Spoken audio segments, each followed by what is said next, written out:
well, still safe. Thank you for tuning in. If you haven't yet subscribed, please hit the subscribe button. But otherwise, thank you for the support. Thank you for the feedback. You know what's up.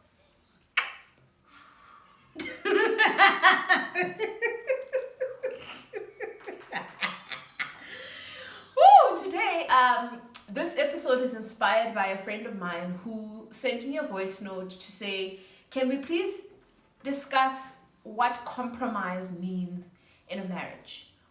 What are you compromising? Are you compromising yourself?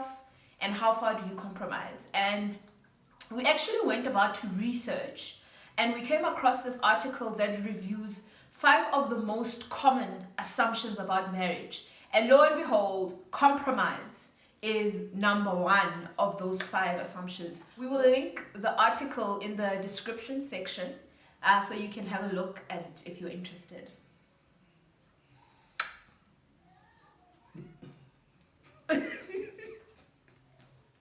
Well, as you can see, we are joined by Charlie Chaplin here today. But anyway, let's start with the first assumption. Let us go, Charlie. The first assumption is in marriage, you have to continually and constantly compromise in order to make it work. And what is compromise? What does it mean to compromise? Cool. I think if just before marriage, a lot of, and I think we've spoken about it before, we all have lists, right? That you have. I want my partner to have a 6-pack. I want my partner to have straight teeth. I want my partner to have a big But none of us sit down and think about what we are going to be to our partner. You understand? So none of us sit down and go, I want to have a sexy body for my partner. I want to be able to make lovely, enjoyable meals for my partner. I want to be able to save enough to buy them gifts. So none of us have that idea of being selfless. We all have ideas of being selfish. Sure. So the idea of compromise, another way to see it is that it's going to be difficult to enter into a marriage when you're full of yourself. So it's good to be confident into who you want, to know what you want, but also you have to think about your partner's needs as well, because they are also bringing their own desires into this. So instead of being like super selfish and full of yourself, say, hey, how am I going to also become someone who's going to be supportive of what my partner wants? How am I going to be someone who has the patience to listen, has the patience to hear, has the patience to serve a partner? In the past, we had marriages that were just orientated towards the man. You know, the man wants this, the man sets the vision, the man, and the wife disappears. You know, those are the marriages from our grandparents. But but now it's beautiful to have these two people come together and serve one another and say, what would you like? What would you like? You know, this is what I'd like. What would you like? So that it equalizes things and so that there's harmony in a way in a marriage. I think. What do you think? Yeah, I love that so much. And I think by that definition, then what we are saying is marriage is not all about compromise, but marriage is about a certain extent or a certain level of compromise. If you love someone, inevitably you're going to compromise something. Yeah. Because then if I love you, then I want to hear what you like. Yeah. So some of the things that you like, I don't like them. Yeah. You know, but if I love you, I'm going to make room for that. Yeah. So that's compromise. Yeah. You know? So you compromise out of love, not out of like, what's the word? You compromise out of love, not out of like servitude or slavery or trying to constantly make your partner happy. No, you love comes first, and then you make room for the person according to that. Yeah. So that you don't enslave your partner. Excuse me. Yeah. Yeah. Yeah, no, I really love that so much. I mean, I remember some friends of ours, Dan and Janelle, they once shared that there's a difference between compromise and sacrifice. That one should never sacrifice. Some things, you know, people are sacrificing but they are telling themselves that they're compromising. And that sacrifice is bad for a marriage. But rather, compromise is necessary. That's dope, yeah. Yeah. Because then you end up, if you sacrifice something for someone, you end up, if you regret it later, you end up blaming, you know what I mean? You grow to resent them. Yeah. Because you literally give yourself away, or portions of yourself away, as opposed to accommodating someone else. Again, I mean, this is what we are at currently. Yeah. This is our understanding, by the way. This is not... We're not pros. Oxford Dictionary. Cool. So, number two. The number two assumption is that in marriage, you always have to be in love. You always have to be in love with each other. Does it work like that, my love? I once read a book way before I got into marriage called The Road Less Traveled by Scott Peck. You read that book, right? You bought me. It was my first gift from you. Yeah, The Road Less Traveled. I think that book explains so beautifully that, if by in love we mean that honeymoon butterfly phase, that, at the beginning of the relationship, that it ends. Like, it's a chemical, biological, scientific explanation. There are chemicals and things in your brain that subside after a certain amount of time, and you no longer feel those things. It's got nothing to do with the other person. It's just a phase that ends. And a lot of times when that phase ends, that's when people are really tested in their relationships. So I have come to define in love as staying in the pursuit of love. Yeah. Wow. And what does that mean? Like, what does it look like? It means I need to choose love every single day. I need to choose ways to love you. So it's like when your child is born, the first time you hold them, right? You're like, I've never felt like this before. But like, then they start pooping. Then they start vomiting. And then they start giving you sleepless nights. And then you have to really choose to like, okay, I'm going to love this child regardless. So I think it's the same, first time you lay your eyes on your future partner, husband, wife, you're in love, there's like, you can literally hear the fireworks in the background. But then you're together now and you're married. They're farting. Their poop smells bad. Yeah, it doesn't smell like roses. They're eating all the food and not leaving some for you. Yeah, they're complaining all the time. They're nagging you. They're like, man, I thought I escaped my mom, and So in those moments, you don't feel in love, right? No, you don't. You don't feel like, woo, I'm in love. But you're like, she's my wife. I'm gonna love them. I'm gonna choose to love them regardless. So you're right. It's that choice, that choice that you make. Yeah. And I think with just that point, it is necessary to find moments of being in love. I mean, it sustains a marriage. Do you know what I mean? It's not to say that once that butterfly phase fizzles out, then you're just surviving on working to love. I think, a couple needs to be deliberate in finding those moments to have like butterflies, whether it's date nights, whether it's, so I think at the same time, people need to work on wooing each other and sweeping each other off the feet, and so that you remember that initial phase and you keep holding on to it. I think you don't always have to be in love. It's an impossible standard, but you need to be kind to yourself in the moments where you don't feel in love, but at the same time keep putting work in to find those moments here and there. Yeah. So number 3.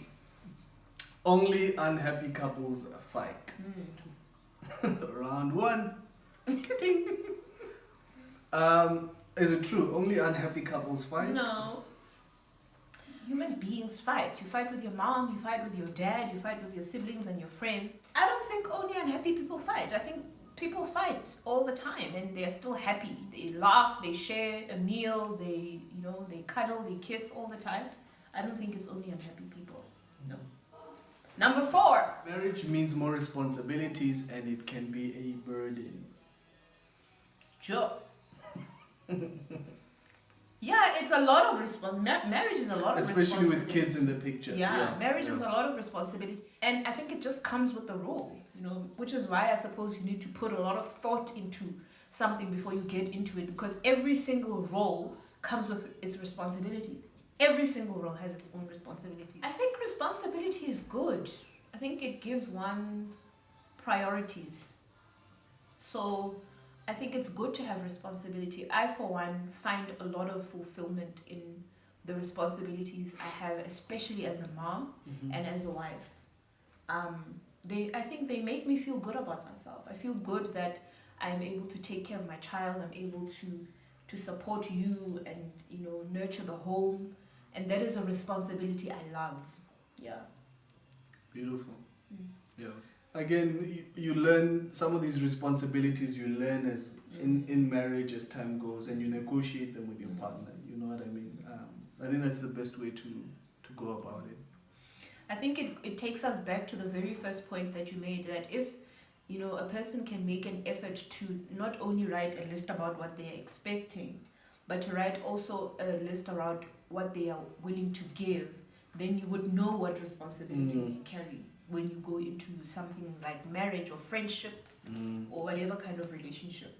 Yeah. Is it a burden, marriage? No. Okay. It can feel very heavy sometimes. Where you are tired, where you're depleted and drained, and you need time out, and it feels very, very heavy, but it's so fulfilling at the same time that it's almost impossible to say it's burdensome. I think anyone with anything, it gets to a point where you feel like, I need time out. But I wouldn't describe it as being burdensome. No. I think ideally, if there's communication and there's teamwork in a marriage, things are lighter. But that's not always the case, you know what I mean? Sometimes I'm heavy on work and things are on you and you have to do everything yourself, vice versa. So I think when there's partnership in marriage, the load is lighter. But yeah, again, it's not always the case. I suppose, actually, if you put it that way, there are moments where you can feel burdensome, where you feel like you're alone. You're alone, where you deserve to be helped, but you're not being helped. Then it can feel a little burdensome. You're right, yeah. And men, we're often the ones who are like, hey, you're the wife, you're the mom, which is not right. I think things become easier when each person is doing what they can in the house. Yeah. Exactly. Yeah. So last one is marriage can change a person. So that's another assumption. In what sense, though? Change in what sense? So, I guess you do change. When you become a husband or a wife, I think you do change there. You spend much more time at home, depending on the kind of person you are. Your priorities change as well. I guess you've got a child. Especially if you're young in this, the marriage is young, you spend much more time trying to build that, So there's less there's less investment in things that are not assisting this, So again, sometimes friendships, fizzle out because now you have to spend time doing this. You know what I mean? I think there's good change and then there's not so much of a good change. The good and positive change is growth. I mean, we are all meant to be progressing to new heights and new levels. I mean, sometimes it means leaving people behind or having to part ways with other people or having to change or having to discover new parts of yourself, which is very necessary. I think it's good. And then there's a place where you lose yourself and you lose people in your life that matter and parts of yourself that matter, which is not good. Yeah. So you have to keep that in check, And again, it's also the people who know you very well, who can be honest with you. Yeah. I'm thinking about a quote from a song by India Ari that says, "The only thing constant in the world is change." I think change is inevitable, but change it's a decision. It's a self-decision. I think you should never go into marriage wanting to change someone. That would never work. Yeah. But wanting to change yourself for the better. Yeah. For growth. So another quote is that marriage is an amplifier, right? So whoever you are, amplifies in marriage. You know, so if you as Mjita you have a wandering eye, it becomes worse in marriage. You know, so we marriage is not this powerful spell that changes people. It's God's institution, you know, so sometimes it casts light on these things that we're struggling with. But yeah, again, people do grow, you know, and I don't know if growth and change is the same thing, but people do grow once they give themselves an opportunity to, you know. I know like a lot of our differences around like tidiness and things like that. I know at some point I've had to go, man, you know, let me just be a little more tidier. Even though some days are worse than others. And that goes with every other issue that couples will be tackling. You know, sometimes you have to choose to be like, for the sake of peace and harmony, I kind of have to change this. You know. Exactly. So those were the 5 assumptions. Some of them are towards real. Some of them are really just assumptions. Again, we're not pros. Yeah. You know, we are figuring them out as we've just been chatting about them. Yeah. That's one thing we spoke about when we started this channel is we must never sound like we're coming from a place of advising, because we're not experts, we're not professionals, we're not marriage counselors, we don't have it figured out. We're 5 years into marriage. We know people that are 30, 10 years into marriage. This is just discussions around what we're discovering, and it's different for everybody. And you know what's interesting? We may have different opinions 2 years from now. Yep, and that'll be perfect. And we are perfect with that, yeah. Yeah. Thank you so much for tuning in. Please drop comments. What are some of the assumptions that you have heard about marriage? Tell us what you think about the ones we've shared today. Do you agree? Do you disagree? Do you have anything to add? We'd love to hear from you. Yes, and keep subscribing. Thank you for subscriptions. Yes, like. Keep liking, keep sharing, and yeah, we will see you guys next week. Yeah.